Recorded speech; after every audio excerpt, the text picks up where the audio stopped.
Good evening, everybody. My name is Chris Judd. I'm the leader of CodeJug, and tonight we are lucky enough to have Charles Harris with us from Hazelcast to talk about event-driven microservices in Java. So I'll turn over shortly. Before I do that, I want to thank Manifest for providing dinner.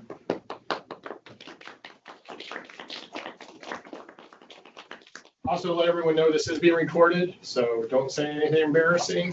And I think that's it, so I'll turn over to Charles. Looking at you guys, no profanity in the back. Before we start, I've been asked by Mel if I could take a quick selfie with the audience, so if you'll indulge me. Thank you. You're welcome. This is going on the Hazelcast website, so I hope everyone make sure to look their best. Perfect, thank you. So like Chris mentioned, my name is Charles, and I'm a senior solution architect with Hazelcast. I'm really excited to be here. And today we're going to talk about building event-driven microservices with Java. So before we start, just a little bit about me, so you're familiar. I'm from Los Angeles. I went to USC. I got a degree in biomedical engineering, so glad I'm putting that degree to good use. Sitting here talking about Java, very relevant. So I'm a USC sports fan. I'm a skier. I'm a chess player. I'm a runner. I'm a system architect. I'm an amateur comedy enthusiast, so I'll do my best to add some humor here and there, whether it's successful, to be determined. And today, I have the honor and privilege of being a Java user group presenter. One thing that I want to clarify before we get started is throughout this presentation, I'm going to be standing on the backs of giants, or in this case, the hand of the Iron Giant, which was one of my favorite childhood TV shows. A lot of these concepts I'm going to be talking about, specifically microservices, that's been around anywhere from 10 to 20 years, depending on who you believe to be the first person to coin the term. And so I just want to make it clear, a lot of these ideas I'm talking about, I'm not claiming that I'm coming up with these ideas. Rather, I've done some research, I'm presenting them along with new and modern twists with event-driven type of architectures, and I'm hopefully discussing them in a way that you find interesting, but I just want to clarify that, I'm not saying here's the concept of event-driven microservices, this was my idea, so nothing like that. Just an interesting lens is all.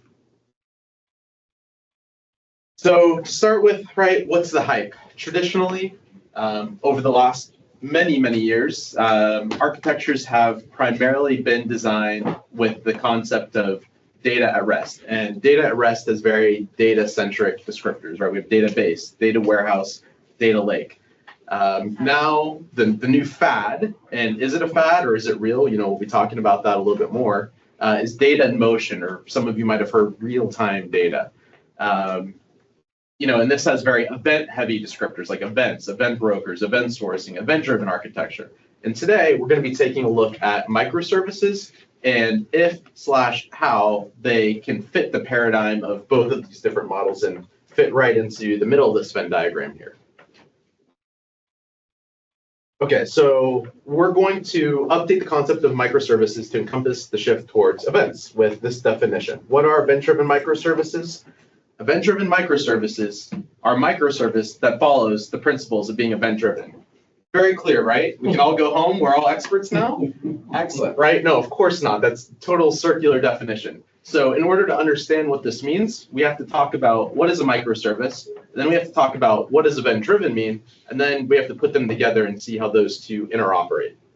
So first, what is a microservice? One definition is a program or methodology of decomposing a monolith into individual services. Is everyone here familiar with a monolith? Okay. Good. And the main business value is agility and time to market. And I would argue that if you don't get agility from these microservices, then they're not actually microservices in the first place, and that you have some other kind of hybrid between microservice and monolith architecture. So some key points about microservices, and again, these are not my own definition, but compiled across many different sources. They can be defined as being small. So the logic is relatively simple that you use to define the service. Cohesive. They're organized around specific business logic or a specific business function. Independently deployable. That means you can test microservices in isolation from each other, and theoretically deploy them into production without testing how they interact with one another because they should not be tightly coupled. Composable but loosely coupled. So that means, again, they call each other, but they shouldn't have to depend on each other in order to perform their job.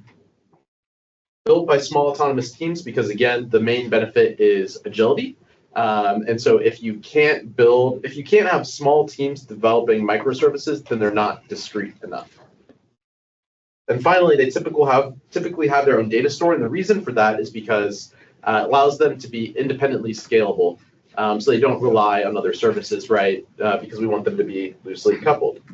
And so all of these points together sort of makes at least one possible interpretation for the definition of what a microservice is. So what's not necessarily a microservice? Request response, REST, application servers. So most microservices today do involve these things, but just because something's request response, just because something has a REST endpoint, just because something sits on an application server does not mean it's a microservice unless it fits some of those other key definition points that we talked about just a slide before, right? So if it's not independently deployable, if it doesn't help you get to market faster, if it's not cohesive, then it's not a microservice even if it implements some of these common characteristics.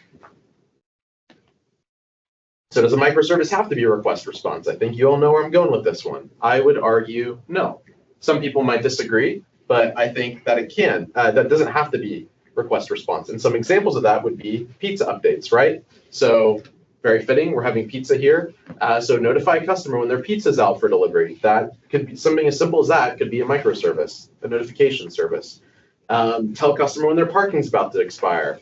So those are more status updates, and then you also get into business process orchestration, and you get things like, so you have a customer make an order, and you want to get shipping and fulfillment aligned so that they get their package as quickly as possible. That could be organized using microservices.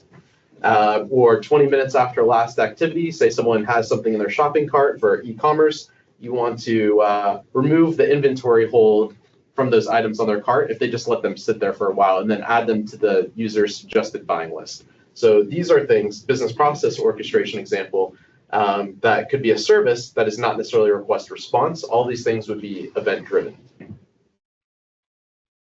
So again, what are event driven microservices? They are microservices that follow the principles of event driven architecture. So hopefully we have does everyone kind of following the definition of microservice so far?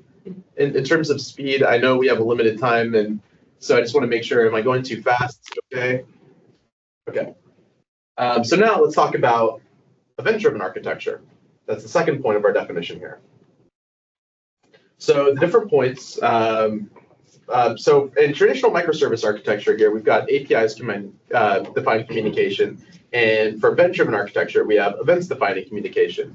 And that makes it really important that our events are extremely well defined, because the producer of events doesn't necessarily care how the events are processed. It just provides a record of what happens, not what to do after it happens. And so the reason that it's so important that these events are defined, because the way that the events are defined allow the consumers, which will be your microservices, in order to do their job, to perform their cohesive, independent business function. For traditional microservice architecture, design is data and noun-centric. For event-driven architecture, design is action and verb-centric.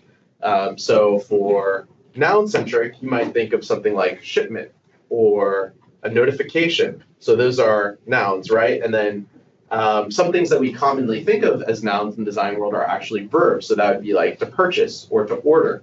And this is my admittedly a little bit confusing way of just to explain that for traditional microservice architectures, you're dealing with possibly, right, a collection of events that have already happened. With event-driven architectures, you're mostly dealing with an event as it's happening. So an alert is generated, and you act on that alert, or someone makes a purchase, and you act on that purchase, and you're not acting on a collection of past purchases. Services respond to requests for traditional architecture, and services consume and send events for event-driven. That's pretty self-explanatory. For traditional microservice architecture, databases are the source of truth, and this is 100% a purist perspective. So this is just a different lens of looking at things. But in an event-driven architecture, event streams are the source of truth. Now, am I asking you to go rip out all your databases and replace them with event streams? Absolutely not. But if we're getting super theoretical, just because it's interesting, you in theory could replace all of your databases with event streams and reconstitute those databases by playing back the event streams and having a complete historical account of everything that's updated in your system. And to cover that in a little bit more detail, we're going to go through an example. So in this example, we're going to walk through actually carving out order processing from a monolith. So here we have our monolith. It's a legacy system. It has order, shipping, and fulfillment information. And all right now it's on one giant SQL server. So what are we going to do about this? First thing we're going to do is carve out an order service. And when we carve out this order service, this new order service is going to be the source of truth for all information related to orders. So even though you have this legacy system with this UI endpoint here, that's the circular blob, we're creating a REST UI for a customer to access through a shopping portal in order to hit this order service. And with this new order service, it's going to become the source of truth for all information order related. And every time a customer makes an order through this UI, we're going to send that order event into an order topic. As you might notice, there is a customer store in the order service box. And that's, again, because we want each one of our microservices to have its own data store so they're independently scalable. In order to get this customer information, though, we have to, I guess what the new people are saying, liberate that from the database. And the way we're doing that in this example is through CDC. So we're going to CDC any new customers added to the database so that they're added to our customer store. And then we've pretty much from here have a fully functioning order service. Now, even though we're carving out microservices from the monolith, there's very likely a chance that we have to go back to the legacy system in order to use that data for something. For example, maybe we want to build some kind of huge BI report. That's not going to be something we generally do with our microservices. We're going to go back to our legacy system and doing that. So even though these services we're carving out are going to be the system of truth, or the source of truth, or the system of record, or whatever you want to call it, we still need to make sure that this new data that's being controlled by these services still gets fed back into the legacy system like this. So a little, what do you mean by CDC and now the round dots? They're all miniature databases or streams? Right. So in this case, the CDC, it stands for Change Data Capture. So what that represents at the bottom is a stream. So every time a new customer is added to our legacy database, we're going to stream those customer details and put them into the individual data store for each individual service. So the service is self-contained and doesn't necessarily need to rely on the legacy system in order to execute the order aspect of the service. Okay. Does that make more sense? Yes, yeah. Okay. So if customer is a shared resource or shared data, would it be nice to put it as a separate service, a customer shared service? There could be. There could be, yes. So that is possible. The thing is, you'd want there to be independent, right? You want there to be independent business logic. So it wouldn't just be a customer service. It might be like a login service or a registration service that involves customers, registering new customers. But I think just calling it a customer service might be a little too vague unless you remember, these are supposed to be very granular, very discrete. You want a specific function for what exactly are you doing with the customer in order to make it a service. Maybe create customer, maintain customer, update customer, delete customer. Right, something like that. That could absolutely be a service, right, when you get that granular and that specific about it, yes.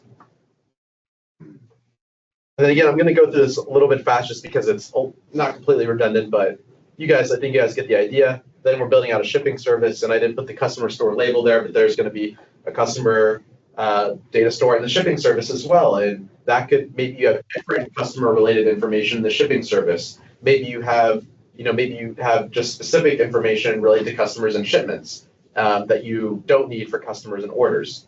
And so those shipments are, again, going to go to their own notification topic. And then you'll have a notification service where when the shipments are made, it'll notify the customer. And again, all these services have their own customer stores, and all these different services are going to feed back into the legacy system. And so you can have the legacy system running in parallel with this carved out monolith.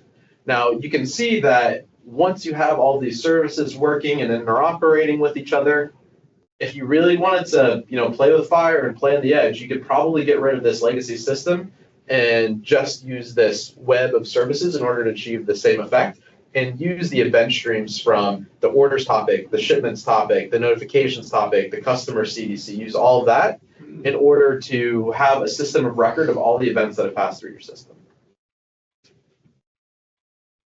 If you were to, would the database still be the source of truth if you were to get rid of the monolith? If you were to get rid of monolith, no. Then it would Like if you be. got rid of the legacy system, would the database still be the source? So I would say in practicality, absolutely yes. I don't know anyone that's using 100% pure event-driven systems, but in theory, it doesn't have to be. So that's kind of the cool thing to think about. But like I said, you mentioned you work at, you said Chase? Yeah, I wouldn't recommend taking out all your databases and just using event streams because, obviously that's going to get a little bit hairy. But it's a cool thing to think about that, yes, it technically would be possible to do that. And the last thing, and this is what I find to be most interesting, is that for traditional microservice architectures, these interactions are going to be synchronous. And for the event-driven architectures, the interactions are asynchronous. So let's take a look at what that means in a little bit more detail. So why doesn't it use more CPU?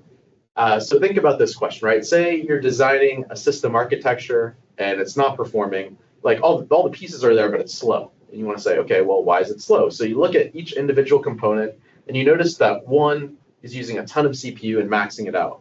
Well, that's a good and a bad thing. The bad news is you're maxing out the CPU. The good news is to fix your problem, just give it more CPU.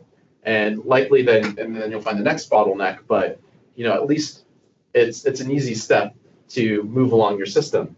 The problem becomes, well, what if you have the same slowness, but none of your CPU is being maxed out and all your CPU is idling? How do you solve that problem? And that's a lot harder to diagnose.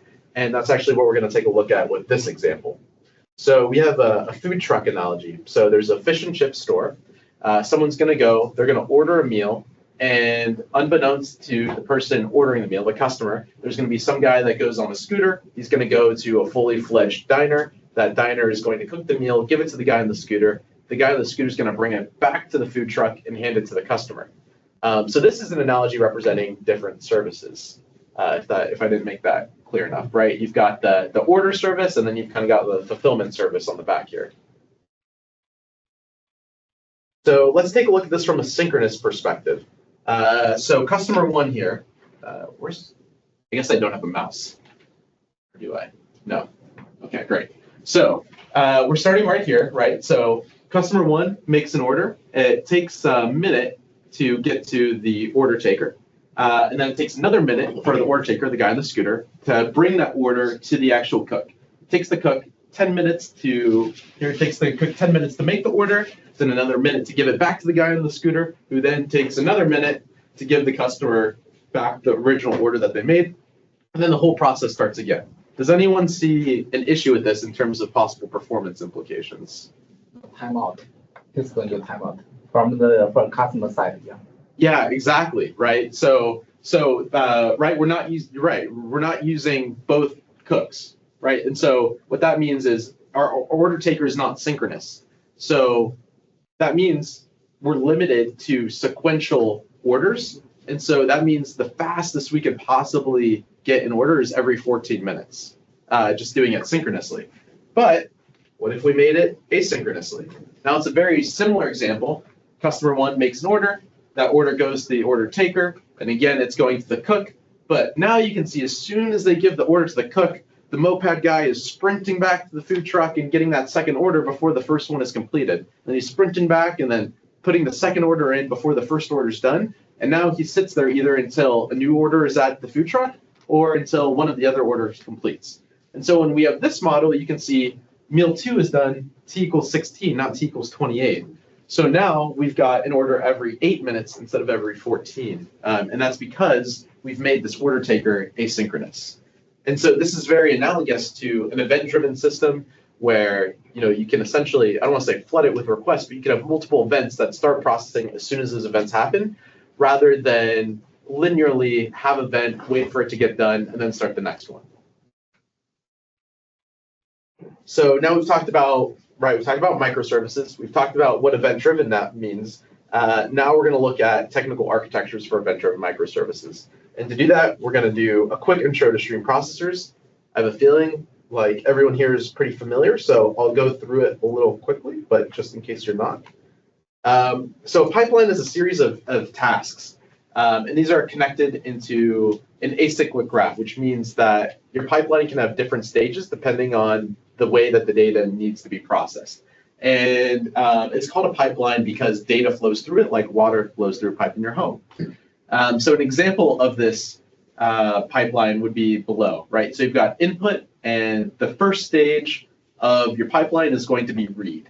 And that, for example, could read input from a file, convert that data to a string, and then you have a map function, which is going to convert these strings into Java objects. And then your next step could be aggregate by key over time window, which is taking data from those Java objects and aggregating it over a window in order to see, right, an example would be, you know, how many times happened in the last 10, something happened in the last 10 seconds. You might do something like this. And then you get a result from that aggregation. And then the last step of the pipeline would be write that result to a database or to a cache or to a dashboard or wherever that data needs to go. Does that make sense to everybody? Okay. Is that like Jenkins? Same idea? So Jenkins is more CI/CD. So in a way, yes. This is more processing logic. So say you want to process data, Jenkins is more deploying applications. Okay. But you're exactly right that Jenkins is also a pipeline, right? So CI/CD pipeline. right. So your app might go through different stages and where it's morphed through Jenkins before it actually gets deployed to production. This would be talking about specifically the data in an app, not the app itself. Okay. But yeah, very good, comparison there. This flow looks like a Spring Batch. Or kind of like a workflow. Yeah, exactly. Yeah, it's very similar. What do you mean by events flow along the vertices of your pipeline? Yeah, so what that means is it's just going from stage to stage. So what we're saying here is the vertices are these big blocks of tags. So the pipeline, it's the edges. I mean, they also flow along the edges, but I think what the idea is that it's just going to different stages. Gotcha. Yeah. So has anyone here actually used the pipeline in any code they're doing for work or for hobby?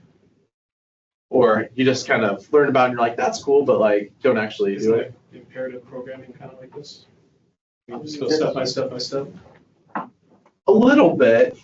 This is more of an automation tool. So for an example of this might be, well, we're going to go through a demo too, but an example of that, and this is what we're going to be demoing, is machine shop floor. So say you want to take telemetry from machines and you want to calculate the average temperature of those machines over every 10 seconds. So you'd have like temperature sensors on all these machines, and you would constantly be reading data from these sensors, but it would be a push mechanism and not a pull mechanism. So you don't want to constantly be querying the machines, hey, what's your temperature? What's your temperature? You just want that pushed into your system and then processed when it gets pushed there. And so that is something you would do. That is something you would implement something like this to solve. And so these are some pipeline primitives, right? So you've got a source where the data comes from. You have a map, which takes one input, puts it and transforms it into some other kind of output. You have flat map, which takes one input, transforms it to multiple outputs. You have aggregate, which is different, right? You've got, say, 3 integers. You want to find the sum. That's an aggregation. You have a filter, which takes one input and cuts part of it out and leaves you with the remainder. And then you have a sync, which is where the data ends up. And this is, there's a lot more functions that you have at your disposal than this, but these are basically the basic data types, if you will. They're not data types, basic functions of a pipeline. And jobs are just running pipelines, so don't let the crazy graph scare you. All this is showing is, when you add CPU and you add machines, you can scale out your pipelines really quickly because they're asynchronous and you can do a lot of these tasks in parallel. So this graph, all you have to take away from this graph is it's showing 2 CPUs, so 2 different machines. Machine 1 is the big rectangle on top.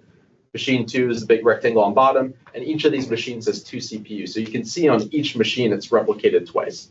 So as you can see, if you have multiple machines and multiple CPU on each machine, then you've got multi-threaded architecture, and it starts getting, the diagram starts going all over the place. But what that means is that your data gets processed extremely quickly. And so, this is an example of how, for example, if you ran this job on something like Hazelcast, it would parallelize your stream for you. And we have a lot more details in that document, which is linked, and I can send everyone this PowerPoint later, that if you're curious to learn more about how this actually works, then we can go into the nuts and bolts of that as well.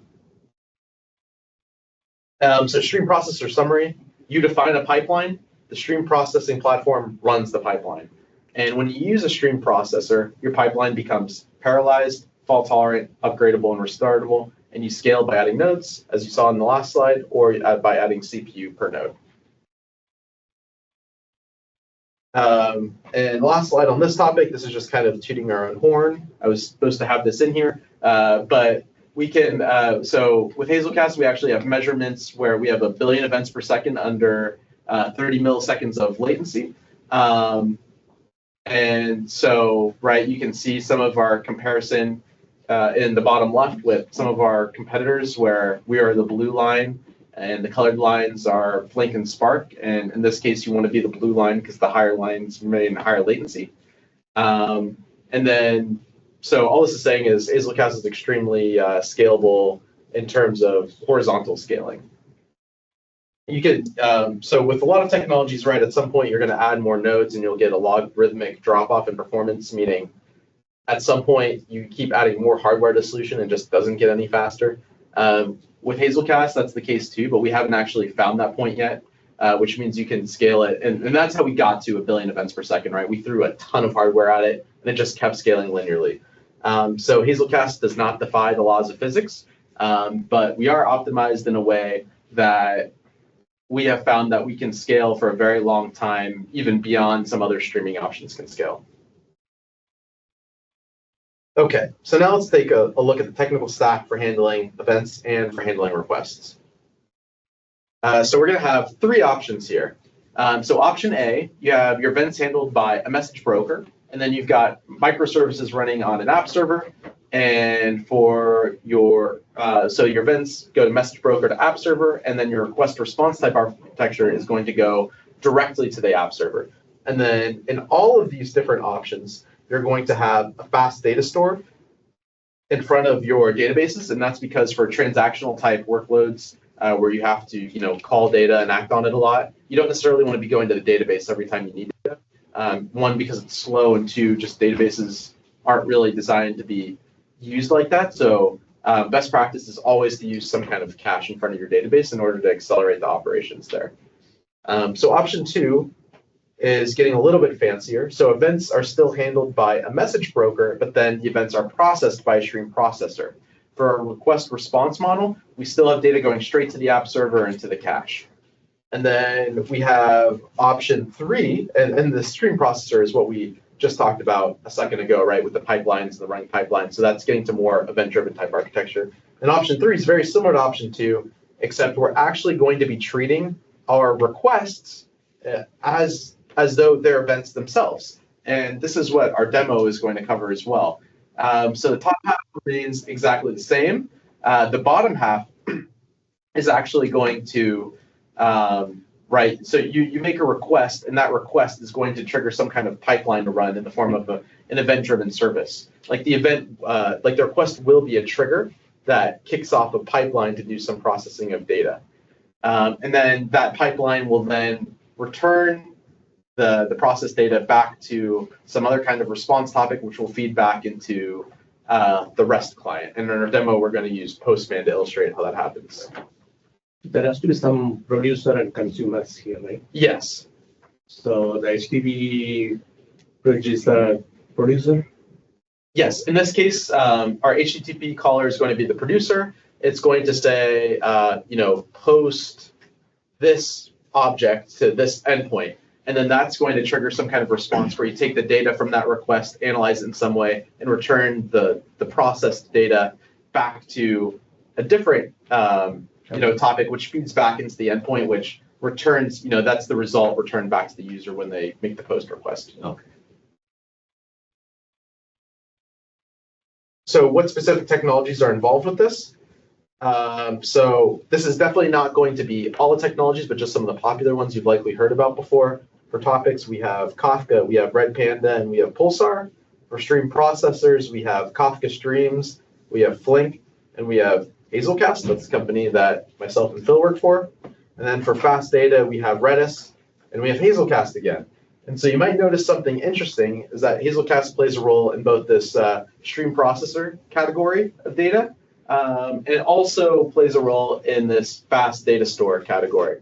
And that's because we're unique in the sense of we're a real-time unified data platform that contains both stream processing capabilities for event-driven architectures. It's got a fast data store that can handle request response type architectures, and it also has executive service capability, which allows you to submit jobs. And so that makes it uniquely positioned to handle things where you might have event-driven and request response microservices in the same type of architecture. So here's an example of how that would look, actually. And this is very similar to our demos architecture, too. So for messaging, you can stream from a map journal. So the way Hazelcast stores data is primarily in key value stores, and we store that in a data structure called an IMAP. And every time you make a change to an IMAP, you can stream from that change log just like you can stream from a database. So streaming from a map journal is pretty much identical to CDC from a traditional database. And then, so that would be a source, and then you can process that data in a pipeline and enrich those pipelines with maps that are also in Hazelcast, because for almost every event processing paradigm, the events themselves are worthless unless you can actually enrich that with historical context. For example, in the demo that we're going to be seeing, we're taking machine temperature data, but it's worthless for us to know what temperature the machines are unless we know what temperature the machine should be and do a comparison. And so that's what we're going to be enriching our data with in this demo.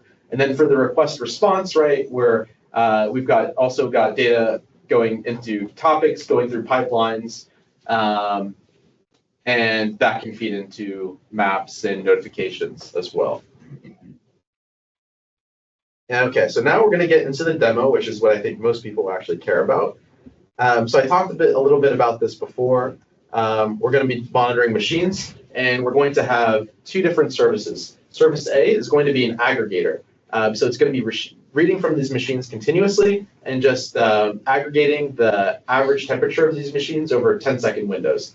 Then we're going to have service B, which starts a different pipeline. Service B is going to involve a list of machine profiles, and it's going to do a lookup. It's going to start a pipeline that does a lookup of the actual value with the expected value, and then categorize that into a health, like red, yellow, or green, bad, or good. So yeah, and then there's going to be two versions of the second service. The first one is going to do a lookup, and it's just going to get the expected values, or it's just going to return the aggregated values. And then the second version of the request response is actually going to do the comparison. So here is an actual diagram of the architecture. The things in gray are the different services, and they're both in the forms of pipeline. So the one at the bottom here is going to take events from a Red Panda topic. It's going to read the data as JSON, and it's going to, again, take the 10-second average of each machine. It's then going to store those 10-second average into a machine aggregates IMAP, which is going to be a list of machines by serial number as the key, and then their 10-second average as the value. And that's all service one is doing. Then service two is going to be your request response through Postman. I'm going to make a post request. It's going to look up the serial number that I input in the post request, and it's going to do a lookup on the data that's in the aggregates map, the actual value, and then it's going to compare that with data in the machine profile map, and then return a response. So let's see. Okay, and then the rationale for that architecture is that it's simple, right? You've got one platform to handle request response and event-driven type of architecture. The event-driven architecture is inherently asynchronous, and we explained why that was a good thing with that food truck example. The reference data, so when you enrich the stream, the data that you're using to enrich it is co-located in the same process, which makes it relatively very fast, which makes this architecture performant. And then we also have the functionality blue-green deployments, just for the interest of time, I'm not going to cover the blue-green today. But if someone's interested, I'd be happy to set up a demo and show you how that works. But essentially, what you can do is switch different versions of the pipeline without causing any downtime of your application. So I'm going to have, again, version 1, which just does a lookup of the aggregates and returns the aggregate value through the REST client, and then version 2, which does that and then actually compares it to the actuals. So you'll see how that works in a second. So in summary, businesses are trying to move faster, and to move faster, they're coming up with different tools and architectures for handling real-time events. The ideas for conventional microservices are being extended to encompass event-driven scenarios. And most businesses are going to need some kind of strategy for handling both requests and events. So I'd say, most of you today just deal with request response type, like REST endpoints and communication, right? So that's very normal. So this is not a guilt trip session. That's pretty much what everyone is doing. But this is really just to kind of emphasize that there are new and potentially better ways of doing things that are just at least worth a consideration. And that Hazelcast is uniquely positioned to help with those new and better ways of doing things. So with that said, let me actually get to the demo.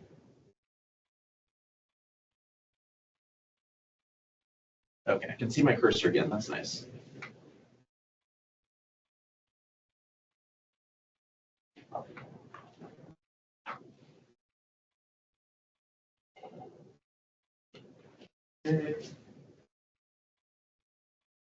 Okay, so the first command I'm going to do is just Docker compose. This is going to stand up a Hazelcast cluster.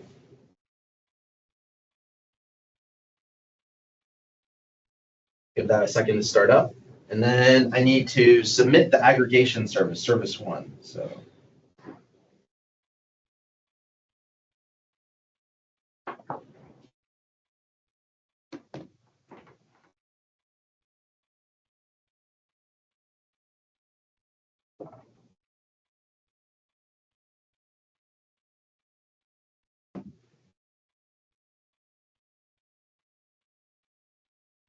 okay.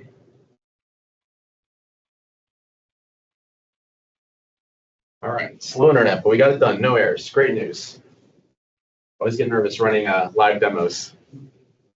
Okay, so the first thing we're going to do is look at our local host 8080. So this is going to be our management center. And this runs on top of Hazelcast streams or on top of Hazelcast maps. So it gives you kind of observability into anything that you do with Hazelcast. You have information about maps. So this is going to be data that we're storing. We have our machine profiles here, and we have information on machine status, and I'll query those so you can actually see what's in it in just a second. You also have information about your job. So you can see that we've got an aggregator service running. This has input coming in, and it's got items coming out. The input are going to be all the data values. The output is going to be each 10-second aggregation that it's actually performing. And yeah, so let's take a look at some of this data that we're actually witnessing. So some of the static data. So machine status summary, if I execute that query, you can see each serial number, and you can see the average 10-second temperature assigned by each serial number. And I believe the other map you can see here is called machine profiles, and these should be the only two that are currently populated until later in the demo. So let's see machine profiles. But you can actually see more information about it. So the first map we looked at was what temperature are these machines actually? This is more about what temperature should these machines be. So you've got the serial number, we have the location of each machine, we've got where in the facility each machine is, and this is all dummy data. The manufacturer of each machine, and then again we have and these were randomly generated through the code. I can show you that later. But essentially, we generated a warning temperature, a critical temperature, and then a max RPM for each different serial number that we have here. And so let's take a look at one of these. Well, first, let me show you the streaming events. I can get the port number for Red Panda 8000.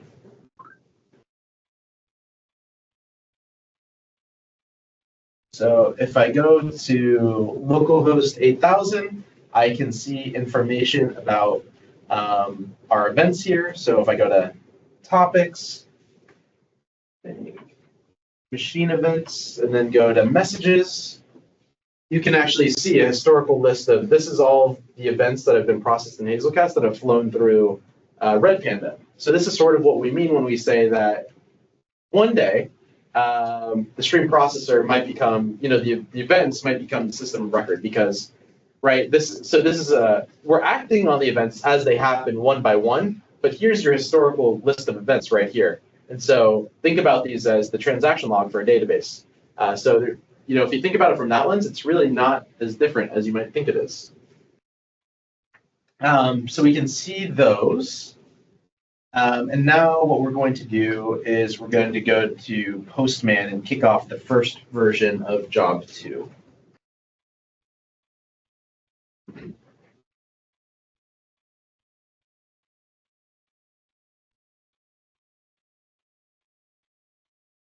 Okay, so we first need to look up a serial number of an existing machine to make a request.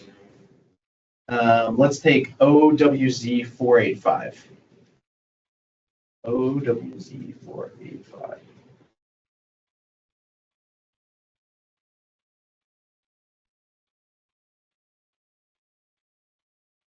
So all we're doing is posting, we're making a post request to an endpoint that's requesting the status for serial number OWZ485. And that was just one serial number that I happened to take from a list of the 10 that we're measuring. And so we should get the current aggregation results for this serial number, assuming I typed it in right? So we did. We got that the average bit temperature for over 10 seconds is 103 degrees. And this is expected that we have the status unknown and the critical temp and warning temp of 0. And you'll see that when I switch versions of the pipeline, that this information will actually populate. So that's how you know that we're actually changing over the pipelines. So what this is doing is it's making a REST request, hitting an endpoint. That endpoint is triggering a job based off of a map journal. That map journal is doing a lookup by serial number into the aggregator map and then returning that data back through the REST client. So now, okay. So now let me figure out. So this is the blue-green deployment, which we're going to skip for now. Let me start the second version of the job, of the second service.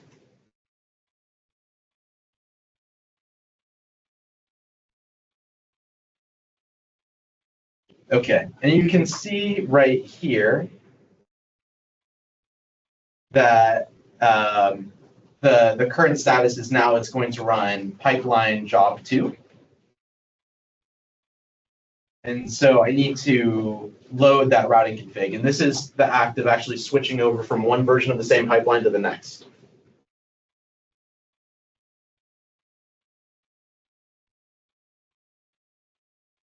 Okay.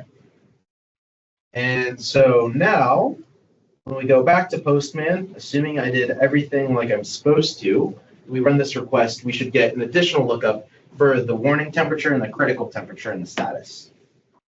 So we can see that now the warning temperature is 150, the critical temperature is 210, and the average temperature is 105, which puts in the status for green. So let me just take a different serial number as an example and see if we get the same kind of results. So we're going to go back to our SQL browser, and at first I was using this OWZ485, but let's look up NUU388 right here.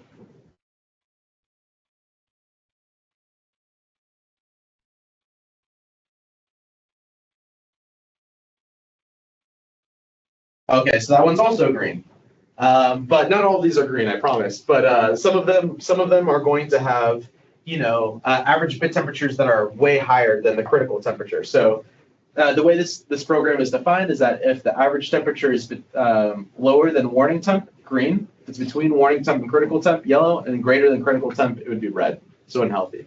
And so this is kind of using this paradigm this is how we actually transform a request response type architecture and actually almost turn it into something event-driven and we combine that with the actual handling of events themselves from like a stream processor like Red Panda. Or in this case, you could also use something like Hazelcast for that as well. And that's about the demo that I've got for you guys. Is there any questions on any of this so far? The service that you are accessing localhost 888, is that some app server, some service was running, right? So what kind of software is it? It could be anything, I understand, but what is it currently? Are you using Python or using Java? Or It's using Java. So here, let me actually show you some examples. I thought this might come up. So it's getting part of this information from the stream from the IoT product inside the processor or whatever, the machine, to get the average temp for 10 seconds. And then it's also getting the rest of it for the history to tell whether it's too high or not from the database. No, so both of those things, it's getting from Hazelcast. So Where does Hazelcast, Hazelcast get it? Hazelcast, so that it's preloaded. So Hazelcast itself as storage, where it can act like a cache, and it's also got that streaming capability. It's kind of like a front-end database or? Yeah, so it's more like middleware.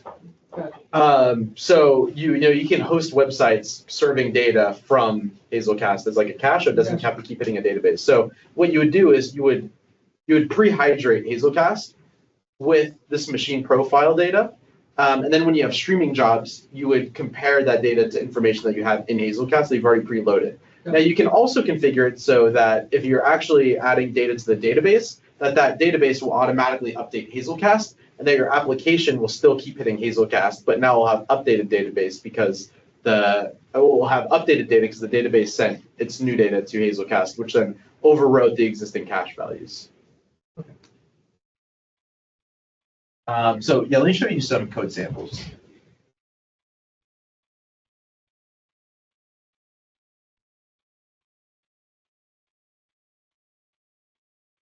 Okay, so this first one is, for example, taking the temperature of a machine over the 10-second tumbling window.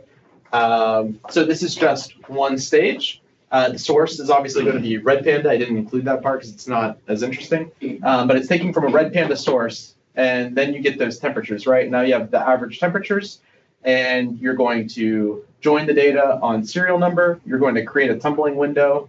It's in milliseconds, so 10,000, that's 10 seconds. And then you're going to perform the aggregate function where you're averaging, for every entry, you're averaging the collection over that tumbling window. And then you're just setting the name for the function to average temperatures. And what setting the name does is, I forgot to show you guys a cool thing. So if we go to jobs here, we go to our handy dandy aggregator service, you can see the graph. And this one happens to be linear. It's a pretty simple pipeline, but these jobs can also have multiple different branches and forks. But you can see right there, average temps. So this average temp steps, that's the same one that we're looking at for the code here. You can see the set name average temps. So that's actually what's happening in that one particular stage of the pipeline. Can you guys see this bottom one? Can you even see it? Yeah. Okay, let me. Okay, and so this is an example of actually looking up the warning and critical temperatures per machine by serial number. So again, we're reading from the source, which is the map journal, which is analogous to doing CDC from a database. But instead of from a database, we're actually looking at the change log from the own Hazelcast data structures themselves. And we're excluding timestamps, and then we're grouping these these values by serial number. And then we use this function that Hazelcast offers called map using IMAP, which allows you to take an event moving through your pipeline and compare that event value with data that you're also storing in Hazelcast. We have other API commands like, instead of map using IMAP, that's for Hazelcast internal. We also have things that are like map using Python, which allows you to take a function and alter it using Python logic. And we also have map using service, which allows you to enrich data in a Hazelcast pipeline through something you might have in an external data store as well. So that gives it actually really cool digital integration hub type characteristics. And then we have a couple more code samples. These are going to be fairly similar to what you just saw. But right here's converting tuples to just format the data. So you have the average aggregation, and then you're creating it into a tuple 5 in order to send back to the REST endpoint. So remember when we looked at our REST client, which I canceled out of, sorry.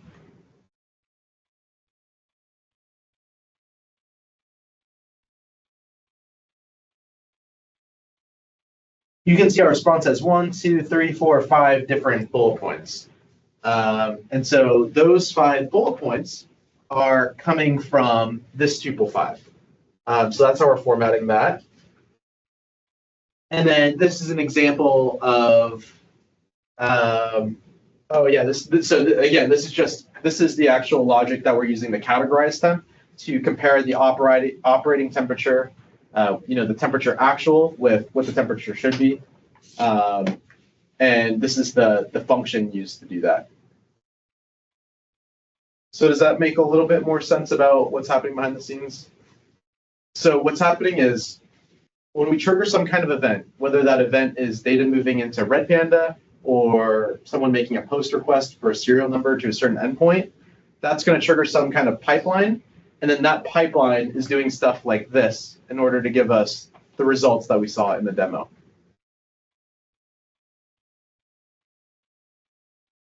Everyone feel comfortable with that? Okay.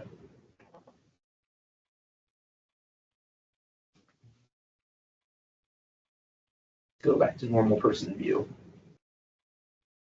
And as far as presentation, that's about all I have for you guys. Yes, question. So it seems like events have to be triggered by something.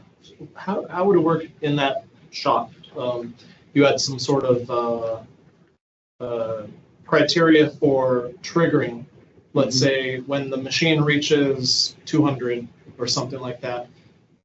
How would you, in your system, in what you've created or your company's created, how would you do something like where you have to like poll every machine, or how is that going to get triggered without someone creating a request to say, hey, I'm curious what they happen to be right now, versus once the machine hits that, it's going to trigger a post request or trigger a pipeline or trigger some event? Oh, that's a very good question. So the aggregations would be triggered just by like a sensor, right? So the sensor would send data, the temperature sensor would send data to something like Kafka.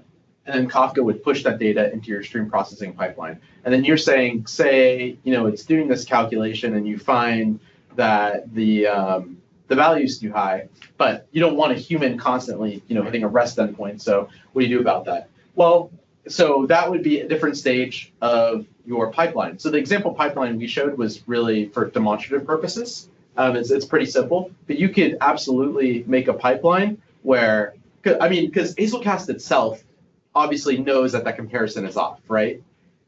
When I say comparison is off, I mean that the value is way too high. It's a critical temperature. We don't, because we're humans, and so we have to query Hazelcast to find that information out. But if you were designing this for production system, you could build in that query capability just so humans could be like, oh, I'm just curious about this. But you could also build in stages of the pipeline that take that value, perform that comparison, and then program logic where, hey, if this is too high, send feedback to an Arduino to shut down the machine, or however the operating plane decides to do it. And that way, that's totally human free.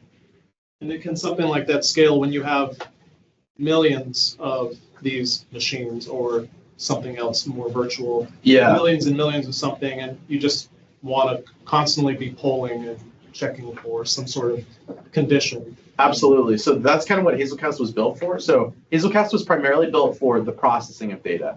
And so in order to capture, specifically from the realm of IoT, you'd want to use some kind of really durable topic. So for that, to capture the data from the IoT, you'd want to use something like Kafka or Redpanda or Pulsar. But to actually process the data and do aggregations and comparisons, you'd want to ingest that data using Hazelcast and processing it, and then use Hazelcast to control the workflow for the automation to perform some kind of action, right? So green, do nothing. Yellow, maybe you send an SMS to line manager and say, hey buddy, like check on this. Red, shut the whole thing down without any kind of human intervention. Would that be like, then if you got the events coming in from the Kafka processor or the worker, like you're saying, if the temperature's too high, you could just, sure, it sends it on, the pipeline will send on all of the messages it's processing from the queue. But like if it sees it exceeding the threshold, you could have a fork where it has another whole queue set aside just for, excessive. You are 1,000% right. And I wish And I then you could built. run it off to SMS, or you could do whatever you want, or you could send it to a device, responsive processor or something. That's 1,000% right. Yeah. So I wish I built a little bit more of a complicated pipeline to illustrate this, but the one we showed was just very linear. Yeah. But the one you can build, it can have multiple different stages. It can have conditionals, right? So Yeah. if it looks like this, go this way. If not, do something else with it. And so you can absolutely incorporate that into your workflow. Any other questions? How do you go about testing Yeah. the pipeline? Like, like you're expecting something, you kind of mock this. I'm thinking like front end, I'm thinking like JUnit. That's where my head goes, but like, what does the world of testing look like for like event-driven microservices? I would say lots of trial and error and blue-green deployment. So I don't know necessarily about JUnit, but I mean, there's multiple different kinds of testing. So, right, first there's integration testing. So first I would make sure, okay, is data actually coming from my source into Hazelcast? Then I do like functional testing. Okay, once it's in Hazelcast, I perform other kind of tests. Is data being processed the way that I want? I'd create a sync connector, make sure, okay, like all that aside, is data that's going into Hazelcast going to where it's supposed to be if certain conditions are met? And then obviously I do load testing. So then I swarm the system. And this is something I didn't cover here, but you can use a tool like Locust Swarm or something like that to simulate 1 million users hitting your system and just see what happens. So these are all different ways. And then you can use JUnit for the actual like development piece of it. Yeah. Yes. It's a different, going back to like what you were talking earlier in the very beginning, like potentially like there's an ordering service that's processing a topic with things coming in. Like I've worked in systems that are like that, and we have issues where the topic you're pulling from Kafka in this case, if you're getting them as they occur, but if it's like an order, you might have like a price override happening and then a submission. Yeah. And if you have two parallel workers pulling them at the same time, potentially one could get fulfilled before another. And I was wondering, like, what awkwardly the team I worked on back then that did this said, okay, we're just gonna have one worker then, so that way we'll make sure the price gets in before the submission happens. Otherwise, That is a way to handle it, though, to their defense. I don't know. Yeah, looking back at that now with this conversation. Yeah, no. So you hit the nail on the head. That is the biggest risk you take with parallelized processing. Yeah. So the way to handle that is, one, you're going to want to use timestamps. There's a few different ways you can use timestamps. You can use timestamps that are generated by the event source. Yeah. You can use timestamps that are generated by Hazelcast or whatever you're doing for the stream processing. So it's like the order is going to be the order which they enter Hazelcast, or the order is going to be the order which they're actually generated. Mm-hmm. Or you can use a custom timestamp function. And then also with windowing solutions, you're going to want to define something like a max flag. So you don't want to act instantly exactly because there might be out of order events, but you don't want to wait too long because then you're just hanging, right? And you're not actually doing any processing. So you as a business would have to define, okay, what's my maximum acceptable window for waiting for out of order events? And then, take a look at all the timestamps once they all arrive, and then in that discrete window, organize them and then send them off to the processing stage. Does that make sense? Yeah, but Okay. Yeah, it does get a little bit complicated. And then with Hazelcast specifically, there are APIs that you can use in order.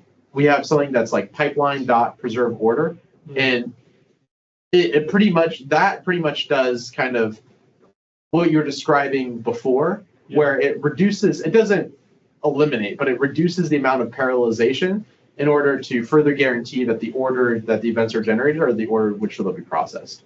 So another option is to reduce the parallelization as well. Well, the weird thing is like the order those are processing start maybe, but they're not going to execute for the same end time in the one message, sorry, the one worker you have going, you have in parallel, same code base running off of the same binary. Right. But the data going through it might go through different conditional paths, so one will run potentially longer than the other in execution stream, so the processing end might happen a little earlier for the one that was processed later, is what I'm getting at, you know what I mean? Oh yeah, that's a tricky situation.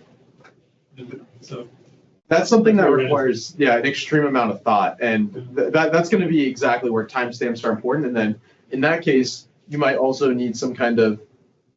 That's where a custom timestamp function might come in handy. Where if you have a specific pattern for events that you know are going to take a long time, maybe you artificially assign it like a slightly earlier timestamp, so it starts earlier, even though it didn't happen until after. So there's no one universal answer for how to do it, but that one is a lot trickier of a situation to handle. But there are ways to do it. So if you're deploying with, say, Kubernetes. Yeah. And you wanted to have blue-green deployment, would you have to do like, add Spinnaker in the works too? For Hazelcast, no. So Hazelcast has a few different options for blue-green deployment. You can set it up in Kubernetes. You'd have 2 clusters. And then if you want to use Hazelcast as a cache, you generally have a client reading from the cache, right? And so we have blue-green where that automatically fails over to the other cluster, and it keeps operations okay. We also have data replication tools.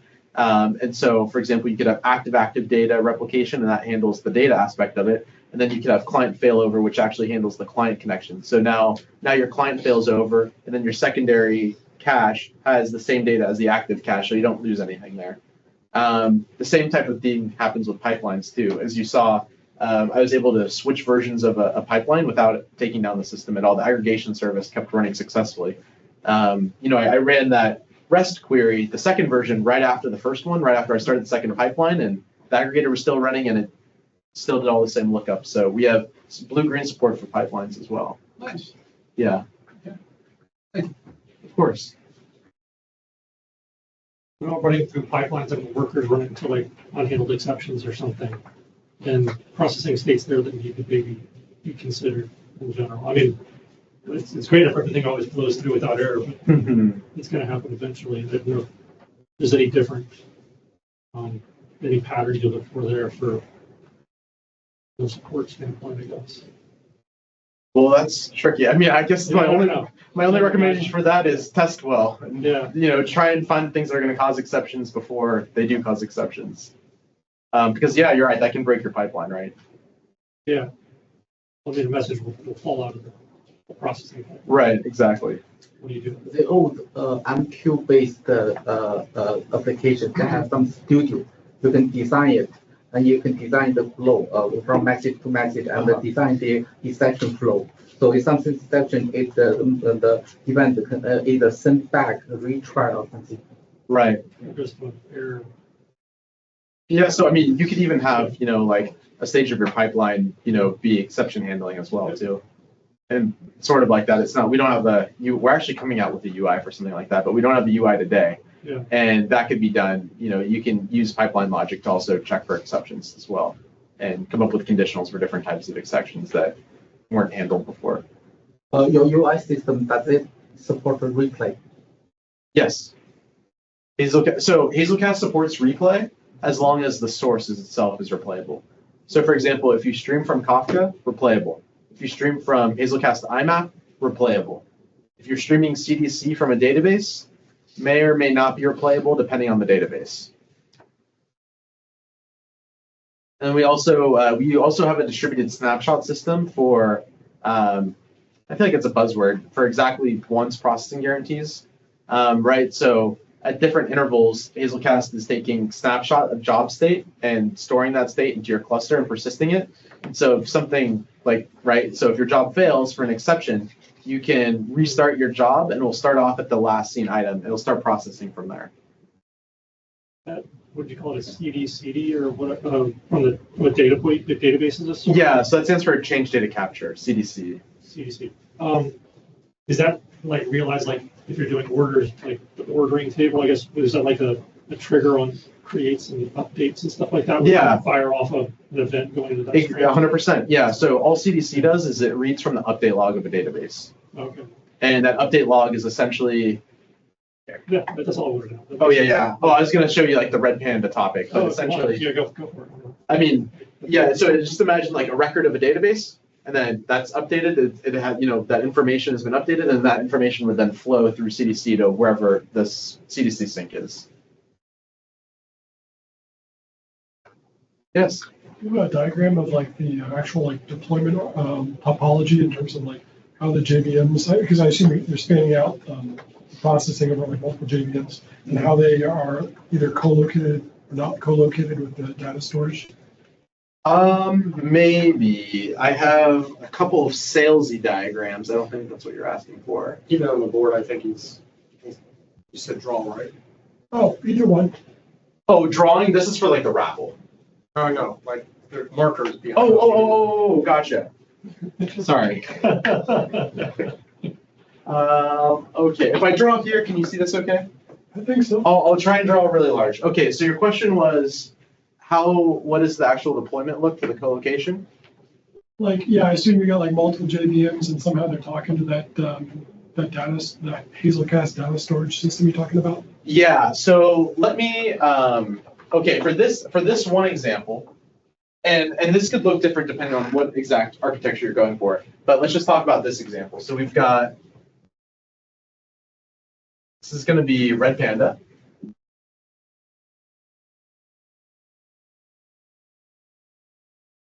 And in Red Panda, we've got temperature events.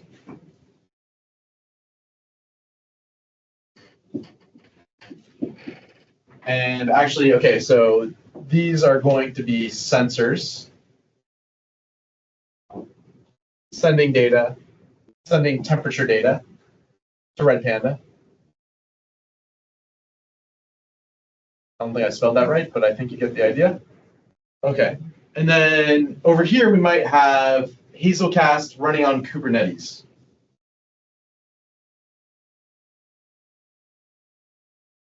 So this is K8s. Imagine your preferred cloud provider here. And let's say in this particular cluster, we have 3 nodes.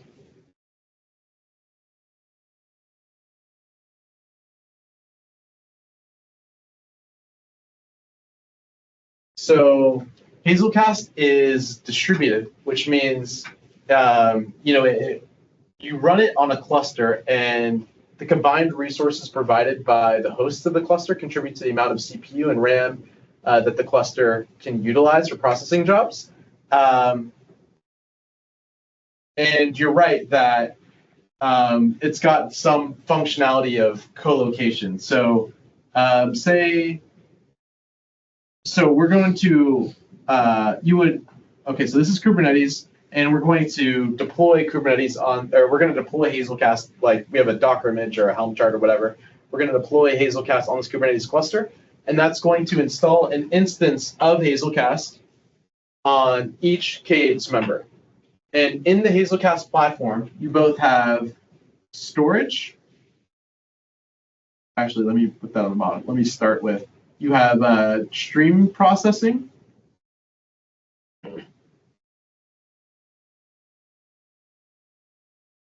And you have storage. That's going to be the same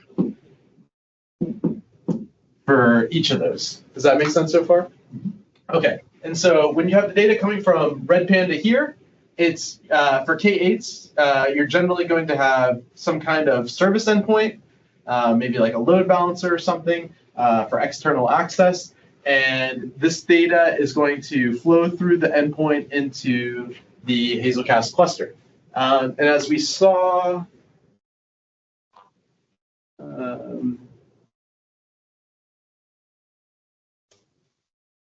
this slide here.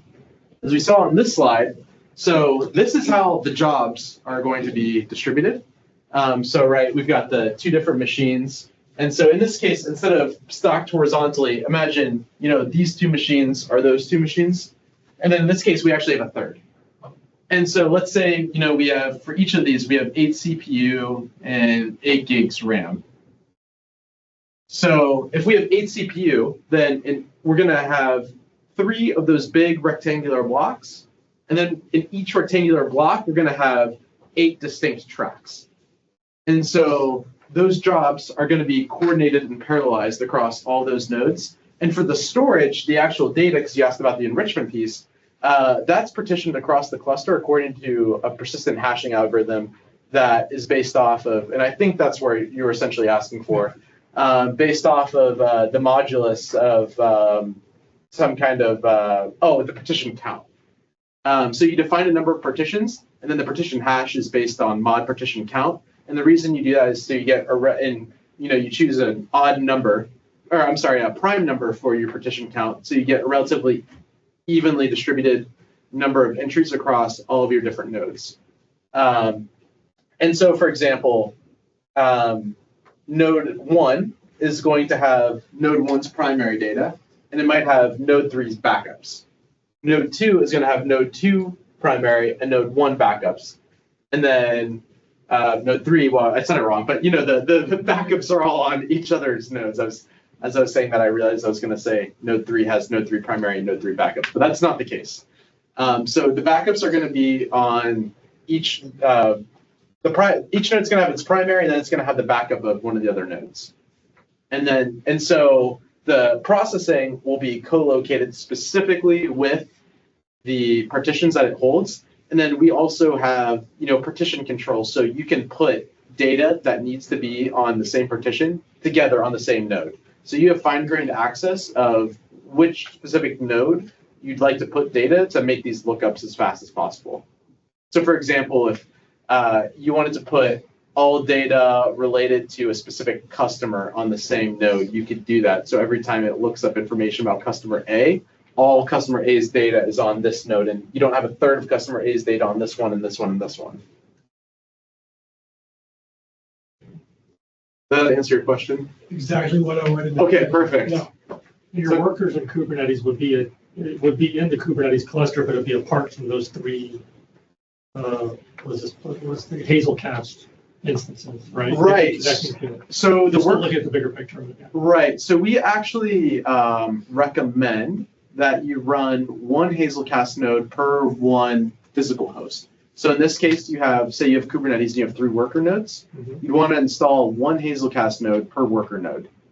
These are really CPU intensive machines. Okay. And what I mean by that is they will consume all the resources that you give them. So it's not to your benefit to put like 3 Hazelcast nodes on 1 CPU, or I'm sorry, on 1 machine, because one Hazelcast node would take up all those resources anyways. Mm.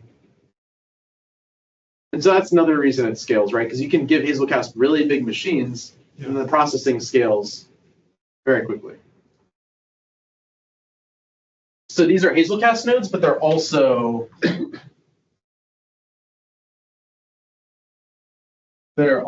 like virtual machines. Like think about like EC2 instances, and then this is Hazelcast running on EC2.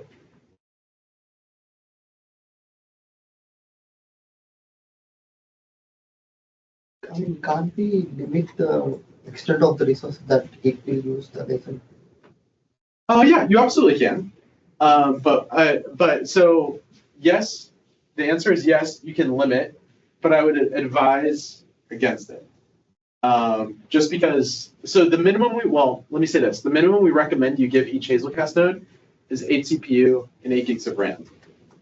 If you have more than that, yeah, you can limit it to just 8 CPU. But I mean, there's a lot of like Java process happening on the back end that handles garbage collection for you, that handles the parallelization, handles partitioning, that handles monitoring and client activity and distribution of different things. And so you want at least a little CPU for overhead for those types of background daemons.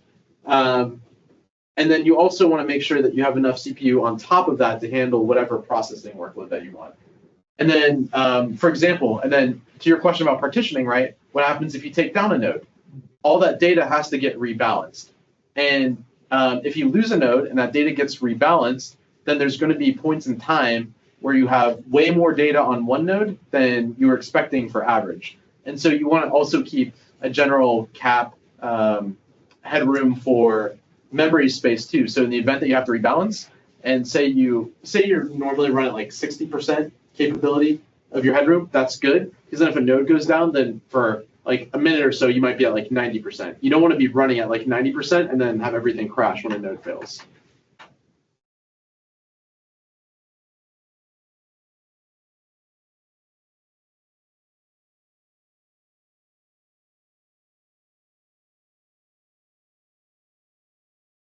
Does anyone else have any more questions? Yes? In terms of like data redundancy, is Yeah. it basically just between the different instances, or is there an additional like backup in case all the nodes get wiped out at once? That is a fantastic question. So configurable. The blessing and the curse about Hazelcast is everything is configurable. So the first part is you can configure the number of backups you have across the different members. And then to get to your question, you can also tightly integrate Hazelcast with any database system of record that you want. And so in that case, right, we have an interface. We call it the map loader or map store interface, where essentially, say you do a call to Hazelcast, you request data, that data is not there. Hazelcast will automatically go to the database, get the data in a corresponding table that you map to the data structure, bring that data back, return to the user. And similarly, if you write new data to Hazelcast and it overwrites a value, Hazelcast will go to the database and overwrite that value for you.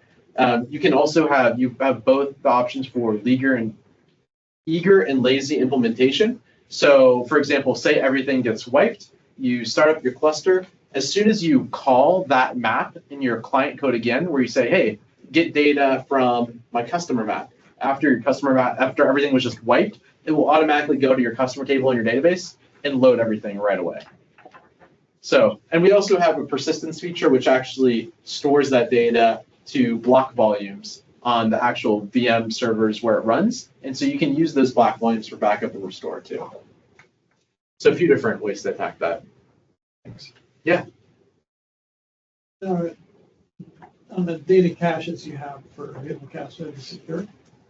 Yeah, so we have options for encryption.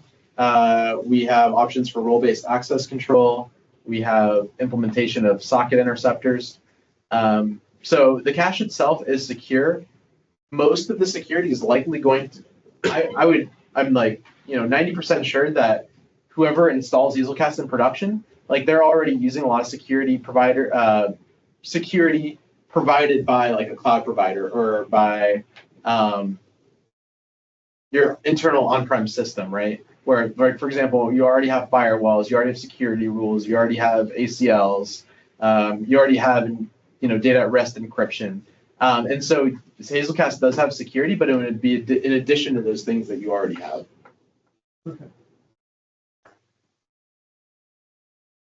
But yes, like for example, you can whitelist Hazelcast on top of any firewalls you already have, or blacklist certain clients, or you can even filter it by an application basis. So say you want to use Hazelcast in a multi-tenant format, and you're storing data for 4 different applications, but you only want application A to be able to access A data and B data. You can control that kind of access as well. And you have to register like your DDD bounded context with Hazelcast that you're going to be using. I suppose you probably do. Did you say Active Directory? No, your DDD bounded context like if you use Java. Oh, right. Yes. Okay. Yeah. Yeah, for license, is it any open source license or is it all proprietary? Oh, yeah, we have an open source license. Oh. Yeah, we do have an open source license. The difference, we also do have a commercial license. The open source license, obviously, we won't provide support, and we don't provide extra security. There's some like deployment features we don't cover, like it won't have, for example, blue-green or data replication or things like that. But the core functionality is the same. With the enterprise license, you get support. You get the management center, which is, oh, did I kill it? Oh no, it's this job that I was showing you before. Or this tool, rather, where you get visibility into the cluster. So that doesn't come with the open source. But the actual caching and streaming core, you can get for open source. And that's through the Apache license or some other.